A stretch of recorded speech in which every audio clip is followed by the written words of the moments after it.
Hi, this is Roger. Thanks for dropping by. Quiet running my whatnot. That's on the lowest setting. That's supposed to be quiet enough that it can be in your bedroom and won't disturb your sleep. Noisy thing. Anyway, I watered all my pots today, and I thought I'd just whip round and point out the things that I found, because there are spikes coming on behind that go neglected. They don't get, they don't get picked up often because the plant is not very accessible. It's like I can't get at it without moving a load of stuff. But I can point the camera. I can do that much. Now we had a look at this not too many days ago, probably on Sunday or something. This is the Cymbidium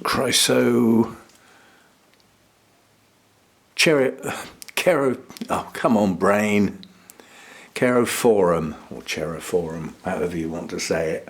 And up in this area, that's the only spikes there are. There's nothing else coming. However, where are we? No, nothing down there. Certainly nothing up here. I don't think I've got a mount with a spike on it. It's not their time of year, considering most of those are dendrobiums, but it's a little disappointing at the moment that my twinkles haven't done very well this year at all.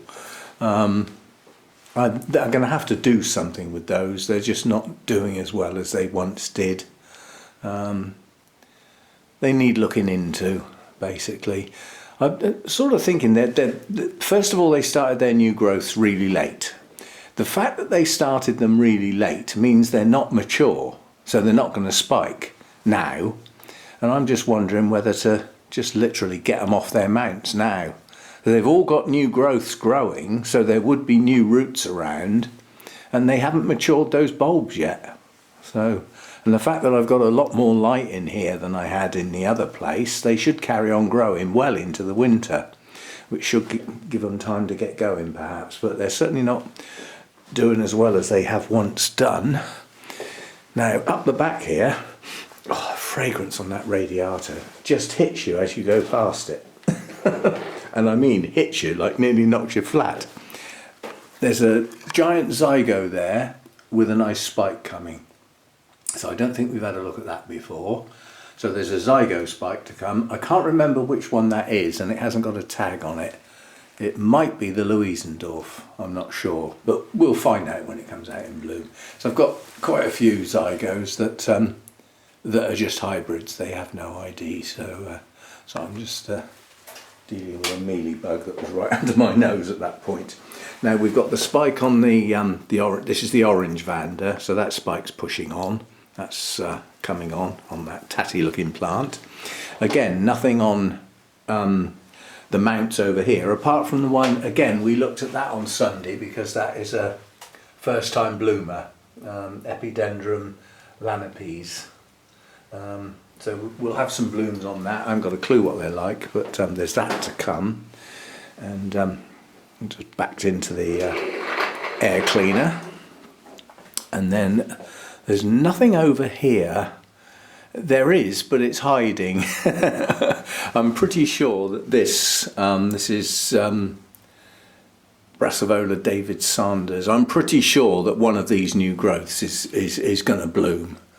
It's difficult to tell because they push up all of a sudden out of the centre of the where the leaf joins the pseudobulb, basically, and they just appear out of nowhere. So it's highly likely that will happen. Nothing else lurking over here, and there isn't anything lurking on this either, not at the moment. I can't stay near that radiator, not that close for that long anyway. It's a very pleasant fragrance, very sweet and heady, at a distance, that as you get close to it, it's actually quite powerful. There's nothing, I was just going to say there's nothing in spike on the shelf, but there is. Can I get the camera there? It's that one up the back, and you can see the spike heading out towards the window. That's appeared out of nowhere. That's, what is it? Has it got a tag on it? Yeah, it's actually Oncidium hybrid. Oh, that was well worth waiting for, wasn't it? I'm glad we put a tag on that. I often think, is it really worth bothering putting a tag on something that's got no ID? Does seem a bit daft, doesn't it? Right, so then down here, believe it or not, there's a Cattleya type with buds.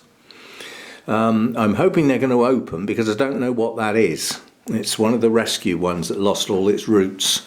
So it's in one of those baskets at the moment. It is, you know, the new growth has pushed out some roots, so it's got some roots now. And we do have some buds, so we'll find out what that one is. And then down here, this is one of the Oncidium types of sorts. It won't have a name, I don't think. All right, it will then. That's the Wilsonara tiger tail, so that's got a spike coming up. Ah, this was the one that had no ID. So this has got no tag. It's got a lovely big spike coming here. And while I was watering today, I noticed there's a second spike coming. So we've got two spikes on that. And that's going to be, the blooms on that are probably odont type. I'm just trying to visualise. Possibly. We'll have to wait and see, won't we? There's a lot of wait and see around here. That's that. Then over in amongst this lot, there is not one spike or buds. There is nothing. But there is two strong new growths on my Laelia Anset that are probably both going to bloom. Sorry, all three of them are probably going to bloom. They're good strong growths. They've got backup roots, so we should. The spikes aren't there yet though. You know, I can't claim there's spikes there because there isn't. Right, and some time ago I said that out of the two Shari babies, the tatty looking plant has an enormous spike. This may have to be moved soon. I need to make room for that spike because this spike is nowhere near finished growing yet. I mean, it's not even branching yet. But watering today, I noticed the other one has got a spike. So they both plants have spikes now. So that's Shari babies to come. Now my Oncidium that I came back from Burnham's with has two things. One here and one here. Now I'm pretty certain that is a spike because they say if you feel a spike it will feel hollow at the tip. And then it'll be solid lower down. That's the buds. And don't squeeze them too hard, you can damage them. So it's possible that's pretty certain that's a spike. And this may well be as well. But that'll be a spike directly underneath a spike. So perhaps that one is a growth. We shall wait and see. And then we've got these Sotoanum spikes down here that are pushing out. No sign of buds yet. I mean, this is still going to be a long way off blooming. This Sotoanum is the parent of one of the parents of the Twinkles, and as a consequence, anybody who owns Twinkles knows just how long those spikes take to form and get buds and then open. So we'll be waiting on that. Now the other two Cymbidiums down here. This one, this is mine that I've had some time. And this is a new growth. And that's at a very odd time of year. But that is a spike. So we are going to get blooms this time round. It didn't bloom last year. I kept it inside in the grow room around the old place and it didn't bloom. And I think what it's done is built up strength as a consequence this year because the bulb is enormous. And it's producing a new growth and a spike at the same time. So that's doing well. And then my... it's all right. Having to get down on my knees here. Things I do for you people. This is my Oncidium copper, the one I got from the from David Mathers at the Mathers Foundation. Now this has got this coming out here. And that's a spike. Yeah, that's a spike. And then round this side is the new growth pushing on strong. And at the base of the new growth, I thought there was something there, but there isn't. So that's just going to be a new growth. Whether that will bloom when it reaches maturity or not, I don't know. But we've definitely got a new spike coming on that one.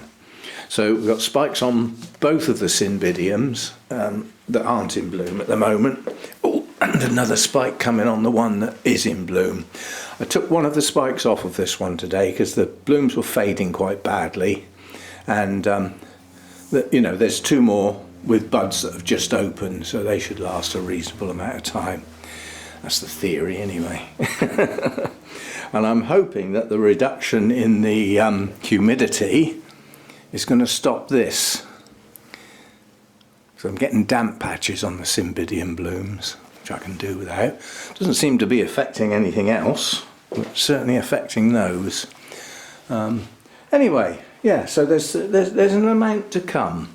And obviously we're looking at going into winter resting time soon, but I think along with new growths, I mean my Nesta is still in full growth. That's nowhere near resting yet, which is good because the canes aren't anywhere near full size yet.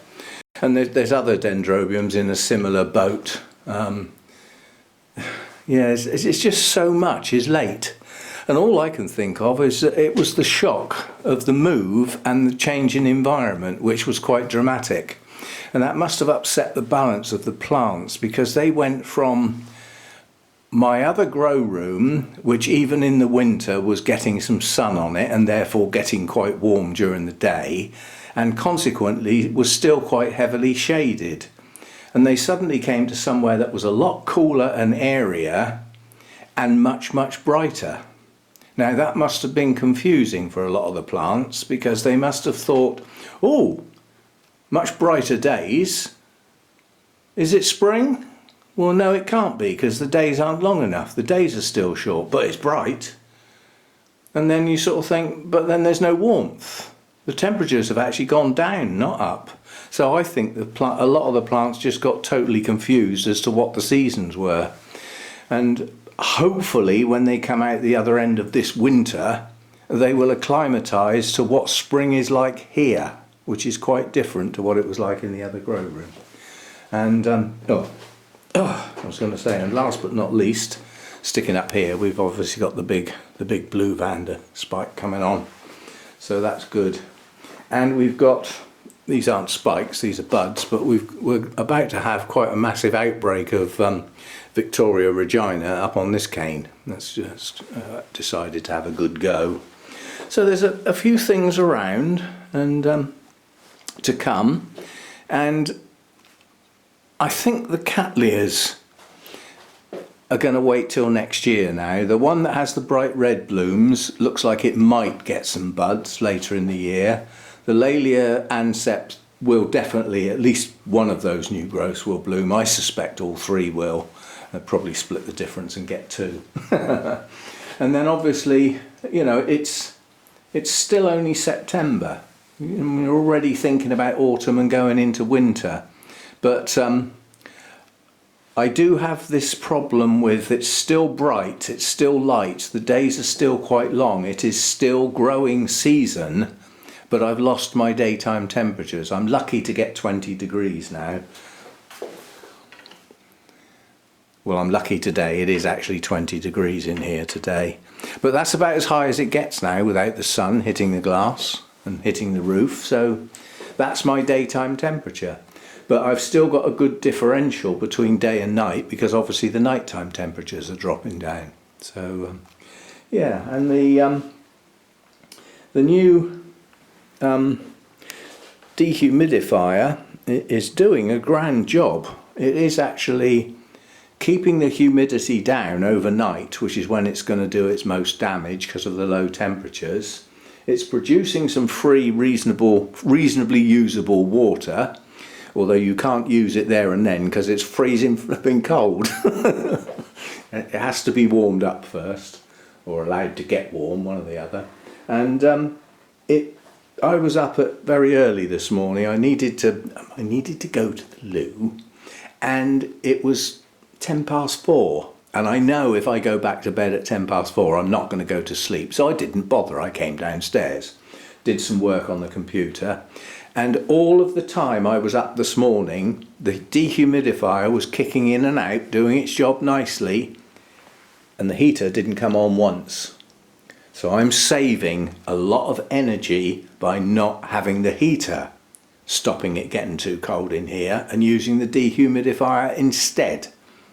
And that is a real bonus. That's a real energy saving. So all those people who suggested it might be a good idea to get one, thank you, thank you, thank you. Because you're saving me money. Okay, I've got the initial spend. I did have to buy it after all. But yeah, it's doing its job. You know, hopefully with the air cleaner. That should reduce any mould that's around and hopefully stop it. I've noticed that where I've cleaned it off of plants, it's not coming back, so that's good. But there is still mould in here, and it's very evident on the black pots that are around, you know, that are put on around the outside of the pots to stop the algae. It's noticeable there. So I might have to just get like a cloth with some fungicide on it and give those a wipe as I'm watering one day. Just give them a wipe off. See if that does it. But you can see it on pots, like there. That's mould. But it's not getting on the, it's not spreading anymore. It's not appearing where it wasn't before. What I've got is what I had. In other words, there's no new stuff. So that's good. So anyway, that'll do for today. As I say, I watered all my pots today. Yeah, so things are ticking along, but things are definitely slowing down as well. You know, with the day lengths getting shorter and the lack of temperature. I mean, I would like my daytime temperature to be 23, 24 this time of year, because things are still growing and I'd like to keep them growing while I've got the day lengths. But I'm not spending out loads of money using the heater during the day.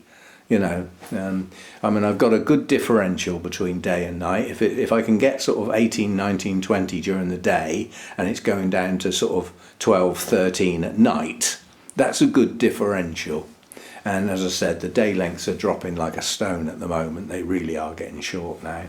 And come the end of next month, they'll be down like 10 hours or less. It really does drop off during September and October. It's the fastest rate of change. So obviously each day gets shorter by the maximum amount for some considerable time. And then it'll slow up again. Right, see you next time. Thanks for dropping by. It's just a quick look round today. A few things.